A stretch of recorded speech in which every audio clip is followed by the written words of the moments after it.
many nurses are in the house? Okay, so I've got a little joke that Byron just reminded me of. What's the difference between a nurse and a nun? A nun only has to serve one God.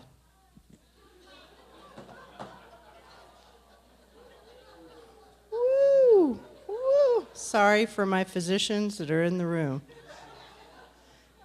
Although your nurses see you as God, so that's wonderful. Okay. Well, folks, we are lucky to have a gentleman by the name of Dr. Hinan Ahmed. He is actually doing us a big fat favor because Dr. Chilton is flying over the skies to Vienna. Is it Vienna, Virginia? Perhaps. So I want to introduce Dr. Ahmed, and he's going to be talking about statins and their alternatives for cholesterol control. So let me tell you a little bit about Dr. Ahmed. Dr. Ahmed is a cardiologist and assistant professor and the director for Clinical and Interventional Fellowship Associate Program at the UTHSCSA Science Center, Division of Cardiology, right here in San Antonio. Dr. Ahmed gathered his internship and residency at the Medical University of South Carolina and his fellowship at Aurora Sinai Medical Center. He received his medical degree in the Government Medical College of Jammu and Kashmir and has been in practice for over 17 years. Dr. Ahmed is board certified by the American Board of Internal Medicine and has also co-authored over a dozen journal articles. Please help me welcome Dr. Ahmed. Thank you very much. Thank you. Can everybody hear me in the back? Good, thanks. Dr. Chilton is actually flying back from Vienna, and he called me about half an hour ago. He landed at Chicago Airport, so he probably won't be making this meeting. I took the liberty of actually changed the topic. Dr. Chilton was going to talk about statins use. I decided to change the topic a little bit. I'm an interventional cardiologist. Sorry, this was last minute pinch hitting, so I took the liberty. I'm an interventional cardiologist. What I've learned over the years is the vascular system, your body, is pretty much a roadmap or a highway that you travel. As I go in as an interventional cardiologist, I get access in the femoral artery, and I look at the arteries right from the toes all the way up to the brain, the carotids. The disease process, the system is the same. So I kind of would want to put this all together and tie it up, the concept of vascular aging. So I'm going to talk about that. It's not a new concept that I have started. It's actually something that people knew about even 400 years ago. This is a very famous quote. A very famous person said once, "A man is as old as his arteries." What does that mean? That means really, as you age, the constant inflammation and the abuse that your arteries go through, you can tell it from your 20s to 30s to 40s to 50s and 60s. Basically, that's the aging of your vasculature. And there's multiple websites of formulas, and this article first came out in Wall Street Journal. They have something in there too that you can plug in your own profile or your patient's profile, and you come up with what's called a vascular age compared to the chronological age. So a 42-year-old man, but smoker, having a high cholesterol level, having a borderline high blood pressure, may end up more like having a vascular age in his 50s. While on the other hand, if he stops his smoking, he could correct his vascular age and get it closer to his chronological age of 42. So that's the concept. I have seen patients as young as 25 or 30 years old that I had at cath, and I was surprised with how much atherosclerotic burden or how much disease I find. And then I have cath patients who are in their 80s and 90s, and I've been surprised how little atherosclerosis I have seen. This is one of the examples. The patient here, this is one of my patients. He's one of the examples of reversing his vascular age. He had an MI a few years ago, and he decided that he was going to correct his risk factors. And he ran his first half marathon with me about a few months ago. And he's on his path to completely get all his risk factors under control. He's pretty much reversed his vascular age. While as the patient on the other hand is a gentleman in his mid-30s who's already had an MI, had a bypass, is now about to lose his foot because of PAD. So that's the difference about what a vascular age versus a chronological age can do to patients. So what is it that we are talking about? We're talking about atherosclerosis. That's the process that starts with as simple as activation of cells. The monocytes get activated. They stick to the endothelium, and in the intima, under the endothelial cell layer, they start collecting in the form of macrophages, foam cells. The cells proliferate, multiply, leads on to make it very conducive for LDL, oxidized LDL, to seep through and then stick to these cells, basically leading on to the process of what we call a plaque.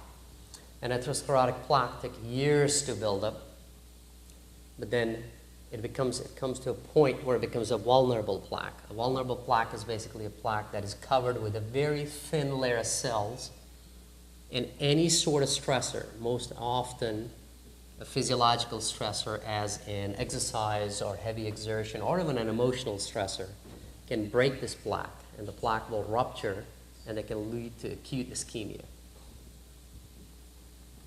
So that's the process. That's the disease process that makes our arteries to age. That's what gives us the vascular aging.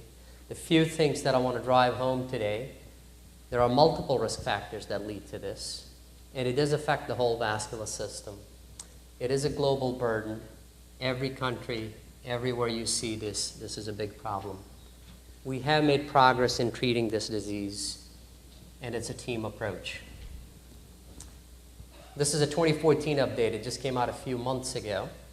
The update is on heart disease and stroke statistics in our country. And you'll be surprised to know that an estimated 40% adjusted estimated population who have these cardiovascular risk factors, 40% high blood pressure, 13% smoking, 13% risk factors were poor diet, 11% had insufficient physical activity, and 8.8 at normal blood glucose. But what was surprising, look at this. These are kids aged 12 to 19, and this is the prevalence of these risk factors in little kids. The highest obviously being the diet's not good, obesity is up, body mass index is up, some smoking, and some of the other risk factors. And when you look at the age group of over 20, the risk factors just multiply. So this is where we, as primary care physicians, as teachers, as people who deal with these patients or these kids early on, can get this control these risk factors so that the atherosclerotic burden isn't huge as they get older. Unfortunately, the trends have pretty much stayed the same and may even have been going up, if any. We need to see these lines going down this way. We need to see the lines going down. These are the trends in patients that are aged over 20. Again, it's a flat line. None of them is going down. Maybe a little bit the fasting glucose levels are going down. Now, as I said, the atherosclerotic process affects the whole vascular system. But the three main areas that I'm going to touch on today, and that's what my area of interest is. Obviously, being a cardiologist, I care about coronary artery disease, so I'm going to talk a little bit about coronary artery disease. I'm going to talk about a little bit two more vascular beds that get very heavily involved in the atherosclerotic disease process, the peripheral arterial disease. We'll talk a little bit about carotid disease, and I'll give you an idea of how these are all connected. This is all connected together. Why do we care about coronary artery disease? Because acute myocardial infarction is still the biggest, the leading cause of cardiovascular morbidity and mortality in our country. That's why we care about it. Approximately 1.3 million patients will have a non-fatal MI each year. How does it happen? We talked about the plaque rupture, the vulnerable plaque, rapid development of ischemic muscle damage. Time is muscle, that's the concept here. These are the patients that if you have an ST elevation MI, and if I'm on call or Dr. Chilton's on call, we get paged or we get it on our phone, and we rush to the hospital. The goal is minutes, even minutes count. Our goal is to open or revascularize that artery within 90 minutes, door to balloon time of 90 minutes. every 10-minute delay after 90 minutes increases the mortality by 0.5%. So even a 30-minute delay, you're increasing the mortality of that patient. This is the concept about the vulnerable plaque that I was talking about. This is the plaque, endothelium. The plaque ruptures. Most often we've seen the cap is the thinnest at the corner. That's where the plaque will rupture and the thrombotic occlusion of the coronary artery. This is an OCT image, and this is a histopathology image. So we said about 1.3 to maybe 1.5 million patients will have an acute coronary syndrome. Out of that, about 0.33, a third of a million, will have an ST elevation MI. It's bad, as I said. ST elevation MI still have a high mortality. Untreated, many years ago when we didn't have all the tools we have today, 40 to 50% mortality from having an acute ST elevation MI. But even today, after we have all the tools and after all that we've done, there's still an 8 to 10% mortality at 1 year if you have had an ST elevation MI. The mortality is not any better for unstable angina and non-ST elevation MIs. Those patients also have about an 8 to 10% mortality in 2 to 3 years. This is the concept of door-to-balloon that I was talking about. If you reperfuse an artery within this time, 90 minutes, right, from here to here, you can keep that 1 year mortality under 5%. But see what happens right after 120. Every 30-minute delay, mortality goes up by 2 or 3% each. And this is what we do for treatment for ST elevation MI. We went from pretty much doing nothing for an acute MI. Back in the old days, I think the treatment was aspirin and bed rest. Pretty much doing a lot of things on an acute MI patients. Today, if you come into the hospital with an ST elevation MI, and if you get there in time, within 19 minutes, that's our fastest door-to-balloon time.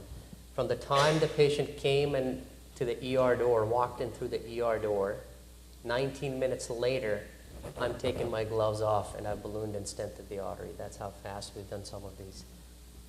And the reason we do that, there's a well-geared machine. There's a system going on. The code hard goes, and this was the middle of the day. Everybody was there. Patients get rolled in. We get access. But the concept is to establish flow, coronary flow. Balloons used to be our tools. We used to have balloon angioplasty. You would cross the coronary artery with a wire, balloon it up, and get the flow. The problem with balloons was, as we all know, is re-stenosis rates were pretty high. If you ballooned an LAD, 3 years later, maybe about 40% of those LADs would re-stenose. Hence, we came up with the concept of stents. Stents are basically scaffolds that keep this coronary artery opened up longer. Bare metal stents gave us a patency rate better, but still the re-stenosis was about a 20%. 20% of these stents would still occlude back in 3 to 5 years. And then we came with drug-eluting stents. The same stent concept, but instead now we have a drug coating on it, which prevents those inflammation and all those cells to stick to it. Hence, reduces the restenosis rate down to about a 6 to 8%, pretty good. And then more recently, the second generation drug-eluting stents that we have, 3 to 4% restenosis rates. So the stents are getting better, restenosis rates are getting better. I think really the interventional cardiologists are getting better, so that's where we're getting these good outcomes. So today, if you have an ST elevation MI and you get your artery reperfused in time, you can still pretty much lead a healthy life. You could leave the hospital on day 3 with a preserved ejection fraction, with probably just being on 2 or 3 different medications, and really have minimal impairment to your quality of life. This is how we attack the plaque. This is a platelet. This is an activated platelet. I apologize, it's a very complex slide, but I want to give you the idea of there's how many different pathways that we can attack this platelet from. Aspirin acts through the COX pathway. Then we have ADP receptor blockers, clopidogrel, prasugrel, and ticagrelor that inhibit the platelet here. These are oral agents. And then we have IV, intravenous agents. We have heparin or bivalverin. Those are direct thrombin inhibitors. They prevent the thrombin from the two cells to stick to each other. And then finally, we have the most potent inhibitors, the 2B3A inhibitors, which basically lyse these fibrin receptors. The concept, again, is to break the thrombus, to dissolve the thrombus, and let the blood flow go through. If we don't do anything, If we don't treat or open these arteries in time, as I said, time is muscle, and when patients lose muscle, they end up losing their ejection fraction. And if they end up losing their ejection fraction, then they unfortunately leads to this disease state, congestive heart failure. Congestive heart failure is the most common reason that patients in this country get admitted to the hospital. The most common DRG diagnosis on admission and discharge is congestive heart failure. So it's a big problem. 5 million adult Americans suffer from it. There's about 550,000 new cases every year. 1% of these patients have greater than 65 will have heart failure, and this is how many patients will die from heart failure. Ejection fraction itself is a very good predictor of mortality. There's a lot of other things that we see when we evaluate heart failure patients. But if you would ask me what's the one single number, my patients ask me, Doc, how well am I going to do? The number, the ejection fraction, gives us a very good idea. If you end up with an ejection fraction of less than 30 or 35%, you can see how high the cardiovascular mortality goes up suddenly. If you're here in the normal range, very low mortality. But once you get down below 35, skyrockets. And these are post-MI ejection fractions. Natural history of having CHF is worse than having any of the common forms of cancer, leukemia, lung cancer, pancreatic cancer. Patients with congestive heart failure have a poorer quality of life. They die faster. Bad disease to have. This is, again, a very complex slide, but I want to highlight a few things. There are a lot of therapies for heart failure that are available to us, starting from stage A, where you're just trying to control the risk factors, then to stage B, where you use oral PO medications, to stage 3, where you use medications for symptoms and for remodeling, and then finally stage D, the last stage, where you pull out the big guns, LVADs, ventricular assist devices, and then if everything else fails, experimental therapies, stem cell therapies, transplants. But this is where the primary care docs, we need a lot of help. There's a lot of heart failure patients that don't see a cardiologist on a regular basis or may not even ever see a cardiologist. But as primary care clinicians, as physicians who see these patients on a more regular basis, if you can control their risk factors, and if you can get them at least on the 2 very important medications, ACE and ARBs, and a beta blocker, the only 2 FDA-approved medications that will help remodel the left ventricle, may actually improve the ejection fraction of the patients, and can be easily started in a primary care clinic. The key with both these medications is you have to start at a low dose and increase the dosage slowly. And what's the maximum dose? The maximum dose is maximal tolerated dose by the patient. If you can keep going up slowly, you keep going up slowly until they tolerate the maximum dose. And once you're past this stage, then patients should really get referred to a cardiology group where they can work on other medications, devices, biventricular pacing, defibrillators, and then this is really more complex stage. So what is an optimal medical therapy for congestive heart failure these days? You need to have your patients ACE or ARBs, they're pretty much the same, beta blockers, first 2 important drugs. Everything else that we add is basically added on after you've had optimized your ACE and beta. So we have data about spironolactone and eplerenone working in heart failure. There's some data about isosorbide hydralazine. Digitalis is not used as much. I would say almost not used at all in heart failure anymore. And diuretics are mainly for symptom relief. They don't improve they don't improve survival, they don't improve quality of life, they're just symptom relief. This is just, again, a complex slide, but again, you start with symptom relief, prevention of disease progression, and then finally your goal is if you can try to reverse the heart failure. And that's where ICDs and BIVs and devices, what is the role of those patients? As a rule of thumb, if you have a patient with heart failure, and most of these guidelines and rules are applied to systolic heart failure. For diastolic heart failure, we don't have as much data. So what we're going to talk about today is mostly systolic heart failure. As a rule of thumb, if your patients are on optimal medical therapy and they still have an ejection fraction of less than 35%, that's the time to consider device therapy. What do the devices do? ICD, which is basically a defibrillator, recognizes fatal arrhythmias, VTs and VFibs in these patients, and will shock them out of VT, VFib. Thus, it's a classic example of increasing survival. Most common reason heart failure patients die is sudden cardiac arrest from VFib, VT. That's what kills the heart failure patient. Their EFs are low, their heart goes into VT or VFib, and they have a sudden cardiac death. That's what the defibrillator does. It recognizes the rhythm, shocks the patient.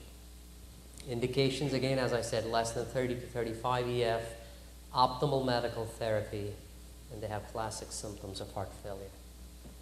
ICDs do not improve symptoms. They're not for symptom relief. They only improve survival.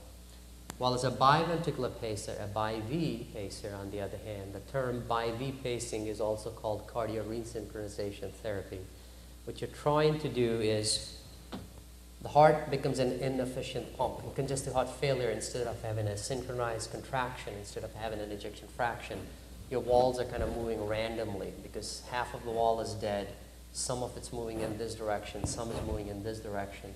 So you don't have an effective pump. Your ejection fraction is low. What cardiac resynchronization therapy does, it synchronizes or resynchronizes the right side, the left side, and gives you an optimal ejection fraction. Thus, it helps the patients to feel better, they get symptom relief, and also makes them live longer, improve survival. If all of that fails, you should consider your patients for ventricular assist devices. Ventricular assist devices used to be thought of as temporary tools. They used to be thought of as tools that you put in patients as a bridge to transplant. And now, they can almost all be even considered to be put as a final or a destination therapy. There are patients who end up on VADs for years waiting for a transplant. They may not get a transplant, but they will still get an improved quality of life. And then I'll talk a little bit about 3 generation of LVADs. There's only very few programs in San Antonio that are very good at it. Unfortunately, university, we do some, but the best transplant and VAD program in town is in Methodist, and our fellows rotate through there. If you have patients, I don't know how the VA system works. I think they refer them to either Dallas or somewhere. But to Salt Lake? Okay. Yeah, because our VA system doesn't have these assist devices. But the first generation devices were the older ones, the bulky ones. They had a pulsatile pump. The blood flow would go up and down, systolic and diastolic. But we soon found that when you get to the capillary level, you don't really need an aortic waveform. You don't need a systolic and a diastolic blood pressure. All you need is a constant flat line blood pressure. So that's what these continuous or non-pulsatile flow second generation VADs do. They work better, they're smaller, they're not as bulky, and they last longer. And now finally we get into the stage of third generation LVADs, which are again much smaller, have a much smooth action, last longer, less cell breakdown, less infections. How does it compare to optimal medical therapy? If you use LVADs as destination therapy, 64% survival at 2 years, compared to if you only did medical management, 8% survival at 2 years. These are sick heart failure patients. These patients don't have a very good prognosis. And then finally, as I said, if everything else fails, you have options to send your patients to be evaluated for transplants. The indication acutely can be refractory cardiogenic shock, but in the long term is just chronic systolic dysfunction, and patients' quality of life is poor. And one number that we look at, a predictor, is the peak VO2, or the max oxygen consumption. If it goes less than 10, it's considered to be their pumps efficient, not efficient anymore, and they should be considered for a transplant.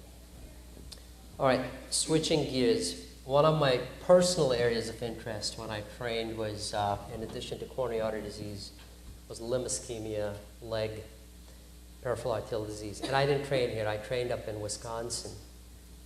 And I thought I had seen it all. I thought I had seen peripheral arterial disease, and I trained, and I came down here. But the amount of PAD I have seen in San Antonio is mind-blowing, is overwhelming.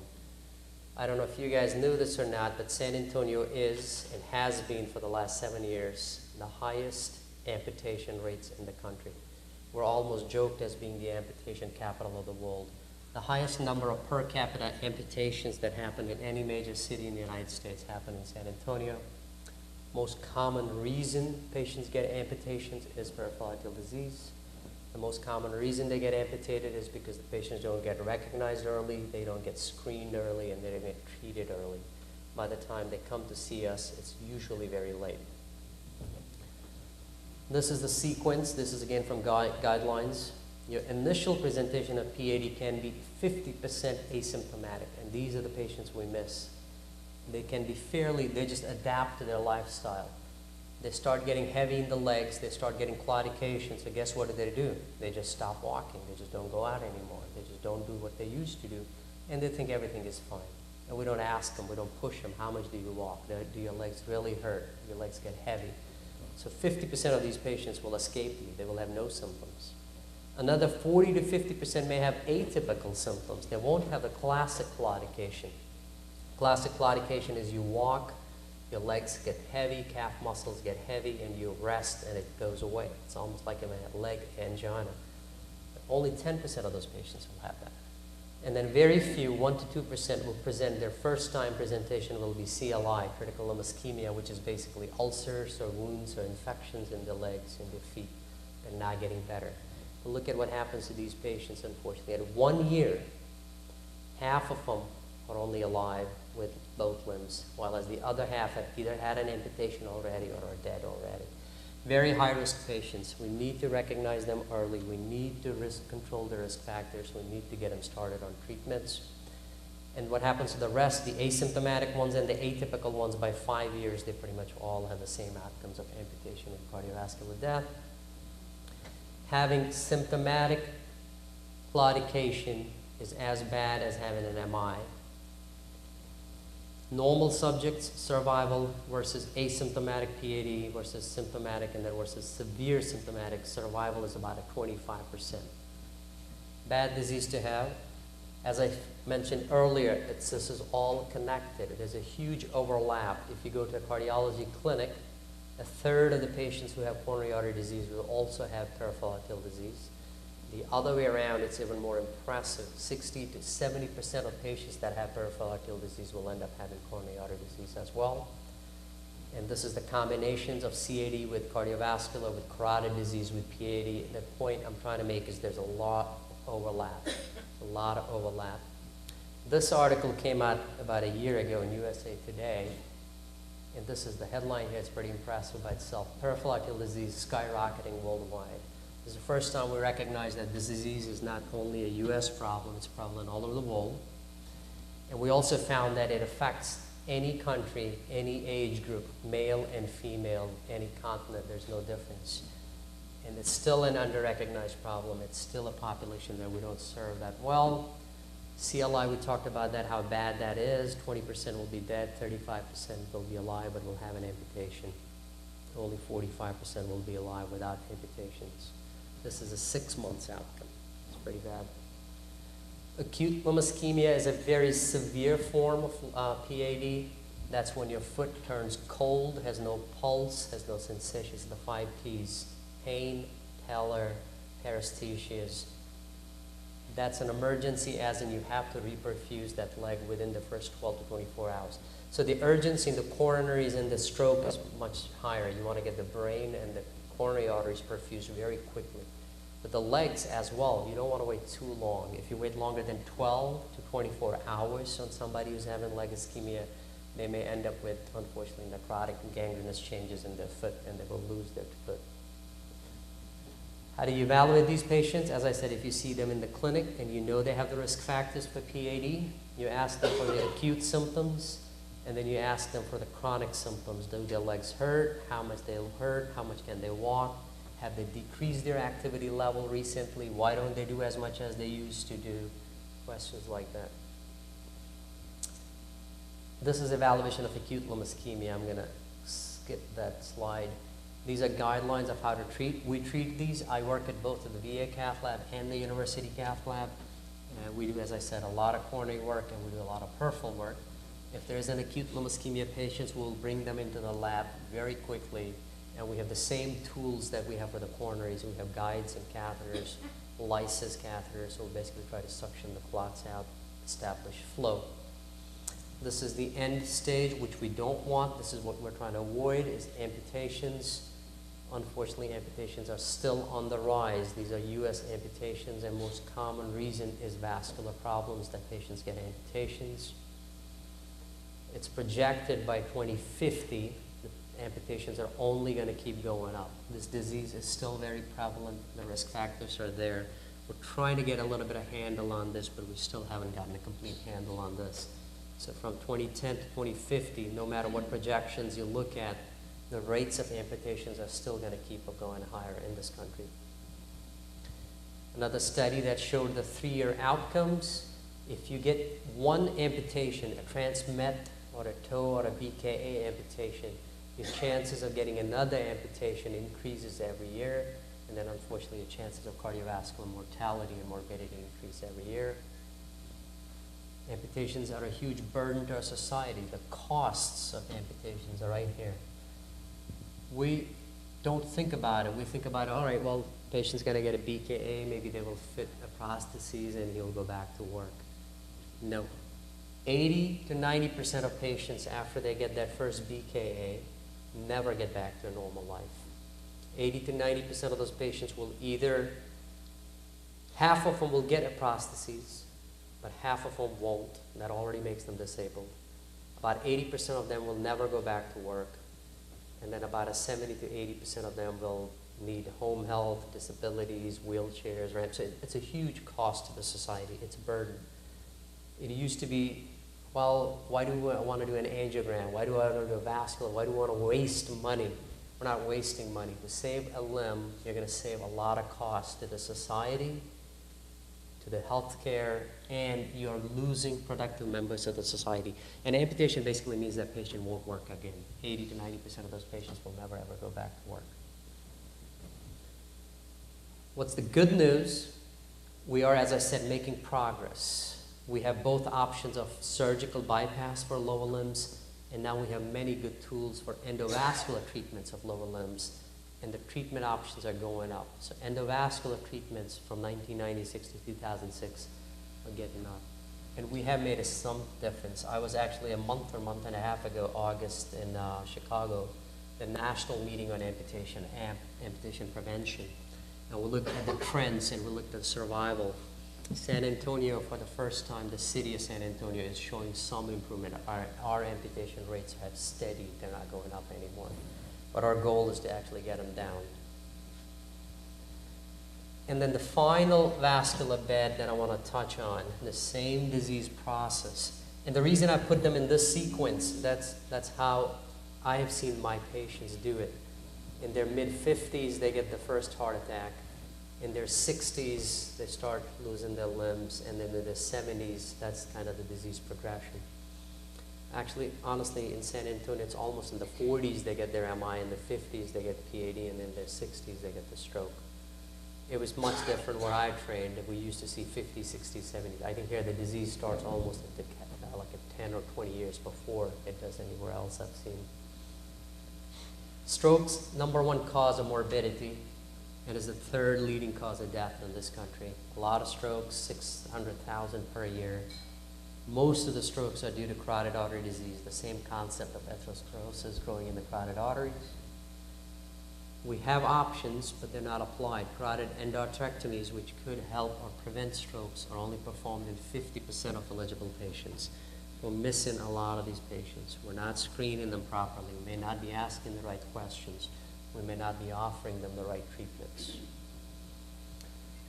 Same thing, if you have asymptomatic carotid artery stenosis, you still have a 6% risk of stroke per year, and 80% of major strokes will occur without any warning. So TIAs are good warning signs. If somebody has a TIA, the patient really deserves a full carotid workup. But a lot of these patients may not have a TIA. First presenting symptom will be a major stroke. That's how they will present to you. The treatment options for carotid artery disease, endarterectomy. It's been for 40 to 50 years that we performed it. It's a nice, safe surgery, easy to do. But if some patients are high surgical risk, then we have the options of either medical therapy or carotid artery stenting. Talk a little bit about CEA. As I said, this surgery has been doing for many years. There is still, though, a high risk of cranial nerve palsies with these patients. The restenosis rates are a little high, but the biggest problem with getting a CEA is periprocedural MI.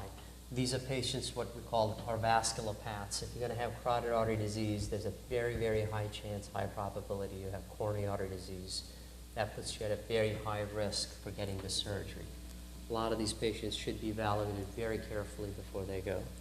And the perioperative morbidity and mortality is as high as about 8 to 18%.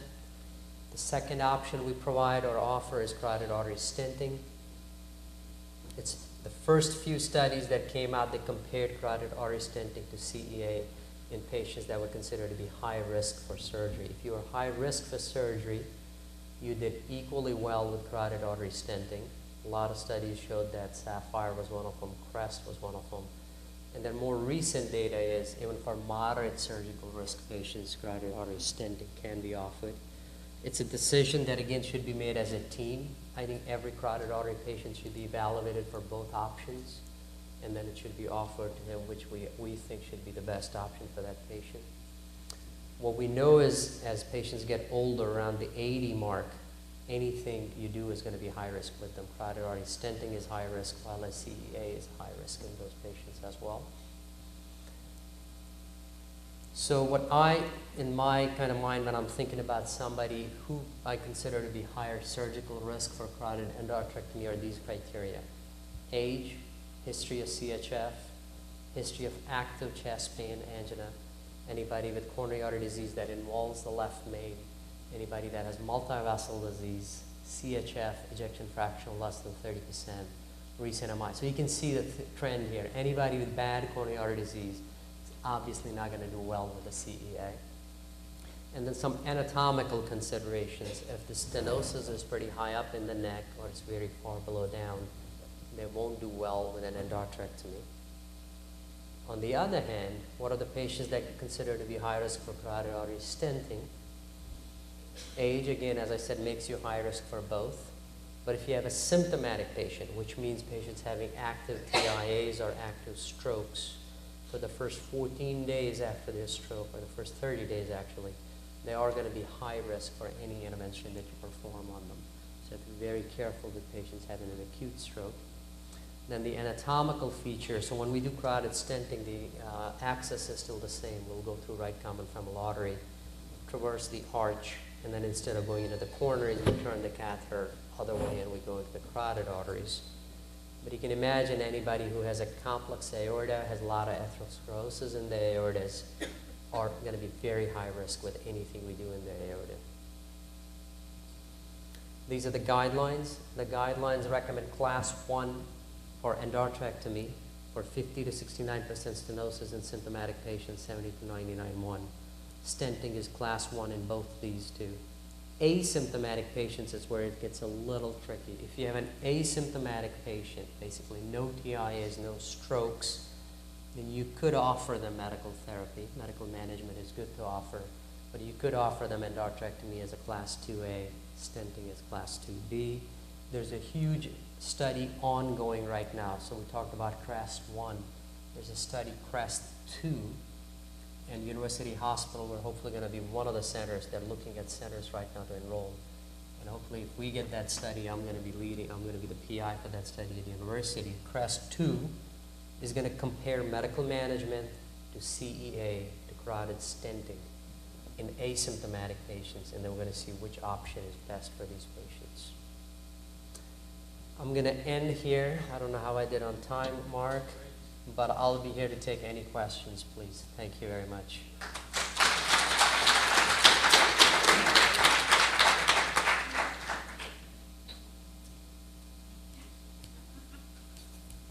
Any questions? Any questions? No? Okay, well, thank you very much, Dr. I taught them all about I know. Instructors are in the room. If you have more questions, I'll be here for a while and answer our questions. But before you leave, before you get out, we have some prizes to give out. We're going to draw from the box. Already drawn, pre-drawn. In the interest of time, there we go. So we're going to see who the winners are. You must be present. To win the prize.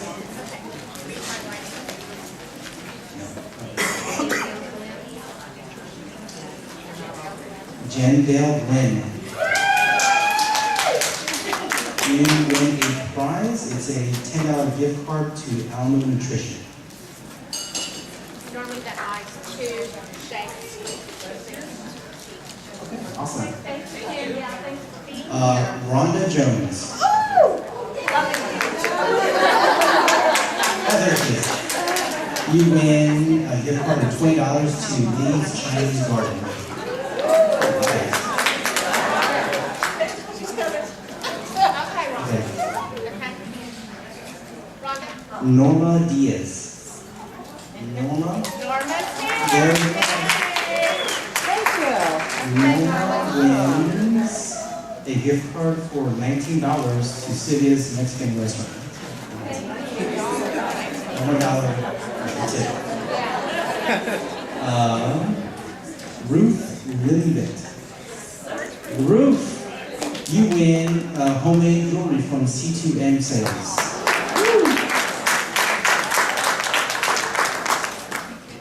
Ellen Patterson. Whoa, you win a clutch bag from Penny's Handbag. There's my name on it. Lisa Brown. You win a gift certificate to Olive Garden. That's from Caring Performance. And those are all the prizes for today. We'll do it again tomorrow. Have a safe day. Please drop off the paperwork here to make sure that it's processed. Thank you very much.